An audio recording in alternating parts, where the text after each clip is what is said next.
Hi friends, my name is Viv. Welcome to my Yummytown.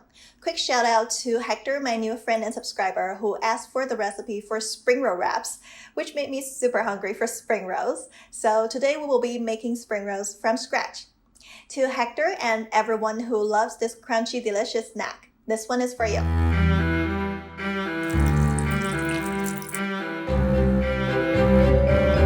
The crunchy to the bite, yet juicy and delicious on the inside combo in spring rolls comes from the paper-thin wrappers being fried to a perfect golden brown color while sealing the moisture in as the stuffing gets cooked through. The perfect wrapper should be thin enough to produce the crunch after you fry it and elastic enough to hold everything together throughout your maneuver to wrap the stuffing. And the trick to make the wrapper perfect is gluten. Back at home, wrappers are pretty easy to come by at delis and farmers markets, and I never had to make them myself. And the way they make the wrappers in the stores is to slack down a super glutinous dough with water, then hold the dough in one hand, smear the dough on a hot pan in the perfect circle, and pick the dough back up. In that motion, the gluten will hold most of the dough together, leaving only a thin layer on the pan. The layer then gets solidified under heat, and there you have it, a paper-thin elastic wrapper. If you're not planning to start a handcrafted spring roll wrapper business or perform this specific trick in a talent show, I'd say there is no need to learn and master that. Instead, I will show you 2 workarounds to achieve comparable results. For both methods, the first step is to create a relatively dry and very glutinous dough. We will aim to make a batch of 10 medium-sized wrappers for each method today. The ratio for the initial dough is 10 to 5 to 0.1 bread flour to water to salt. And guys, I'm just gonna say this, having a stand mixer is a lifesaver. Once we've managed to work the ingredients into a lumpy dough, rest the dough for 20 minutes. Resting the dough will allow it to soften so that it's easier to work with. Then we knead the dough for at least 10 minutes until it's smooth. If the dough feels overworked and pretty tough, don't question yourself, you've got it just right. This concludes the first part of both methods. Let's separate the dough into 2 equal parts, cover one up to rest, and move on to step 2 for our first method, which I'm calling the Crepe Method. This method uses the same basic idea of slacking down a glutinous dough with water, except that we slack it down a little bit further into a crepe batter-like consistency so that we can use a crepe spreader to create very thin layers of dough. Here we have roughly 300 grams of worked dough. We need 150 grams of water to slack it down. If you're using a stand mixer, use your hand to break the dough down into the water a little bit, and then use the dough hook to break it further down into a lumpy mixture. And then use the flat beater to beat it till it's smooth. If you don't have a stand mixer, this process will likely take a lot longer. However you get there, this is the consistency you're looking for. The right cooking temperature should be lower than that of pancakes. Drip a few drops of water on the pan as you heat it up, and look for the bottom of the water drops turning white from little bubbles being formed. That's when you know the pan is ready. I like my spring rolls about 4 inches long and 1.5 inches wide, which makes wrappers about 7.5 inches in diameter the best for me. Pour a dollop of smooth mixture into the pan and spread it into a circle. It may take you a few tries to get it right, but it shouldn't be hard. In fact, it's pretty fun. If your crepe seems to have a little hole in the middle, just drip a tiny drop of mixture on it and smear it out.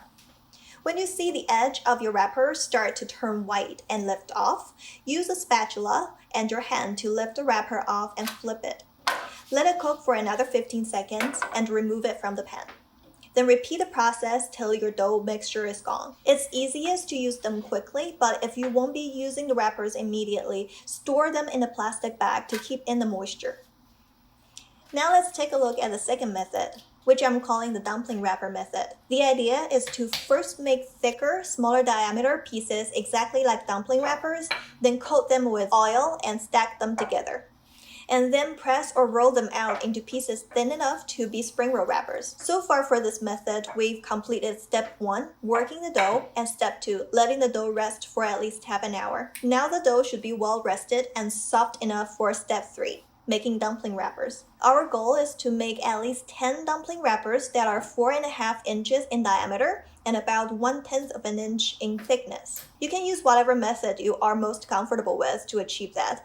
I, for one, am very comfortable with cookie cutters. And a rolling pin with Kai guides can be very helpful too. Then we soak the dumpling wrappers in oil for 20 minutes. When that is done, we lay down a piece of paper towel and stack the dumpling wrappers on it. The paper towel will absorb the excess oil and provide traction for the next step, pressing the stack down. Then we can continue to either press or roll the stack out into about 9 inches in diameter. We are creating an extra 1.5 inches in diameter because the layers are very slippery and could be misaligned when spread out. The extra 1.5 inches overall will give us a better chance at getting individual pieces that are at least 7.5 inches in diameter. Then we move the stack onto an oiled plate and steam the stack in covered pot above boiling water on high heat for 5 minutes. When the top layer appears to have big air bubbles underneath, remove the stack from the steam and cool it before we separate the layers. Regardless of what method you use to get here, it's time to start making the rolls. I'm first trimming the wrappers to my ideal size. Depending on your results, this step may or may not be necessary. I'm also saving the spare strips to make a chow mein dish with whatever stuffing I won't be able to use today. Just add some soy sauce, sugar, and peanut butter and sprinkle with white sesame. Yum. Oops, I just gave away the main ingredients of my super secret noodle sauce. Now that we have the right sized, so thin that they are translucent wrappers, it's time to make the spring rolls. There are plenty of traditional stuffings for spring rolls and they're all good, but don't feel too stressed about this. At the end of the day, it's a fried dough pocket and you can fill it with just about anything from a stir-fry dish to taco fillings. I prepared 1 ground pork stuffing and 1 vegetarian today. The ground pork stuffing has fermented mustard that I used in a couple of my other recipes.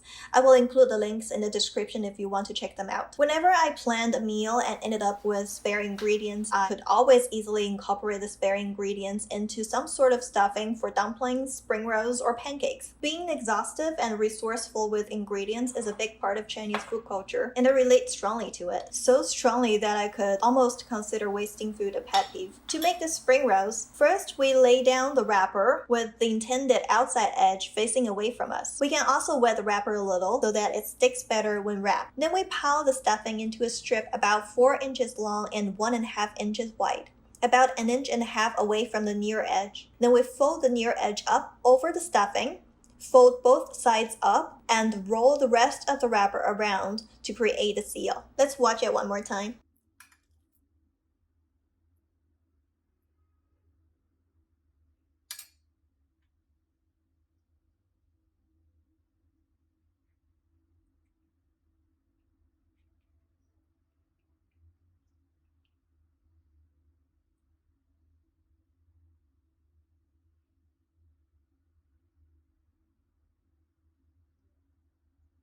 Now we cook the spring rolls. I like to use a small pot for frying because then I don't need to use too much oil. For example, now I'm only using the oil from soaking the wrappers earlier. Fry the spring rolls at about 355 degrees Fahrenheit till golden brown. Remove the roll from the oil, place it on a paper towel to absorb excess oil, and plate. If you love the crunchy texture but would prefer a healthier alternative, you can also use the pot sticker method. Over medium-high heat with a little oil, sear both sides till golden brown. Add a dash of water and cover the pan. When the steam runs out and the bottom sides of the rolls are hardened, it's time to plate. If you want to make a dip, make sure it complements your stuffing. For these stuffings, I made a dip of 1 tablespoon of white wine vinegar, 1 crushed medium garlic clove, and 1 tablespoon of honey. It's pretty much my go-to dip for homemade spring rolls because the well-balanced sweet, sour, and spicy combo does a fantastic job cutting down the greasiness of fried dough.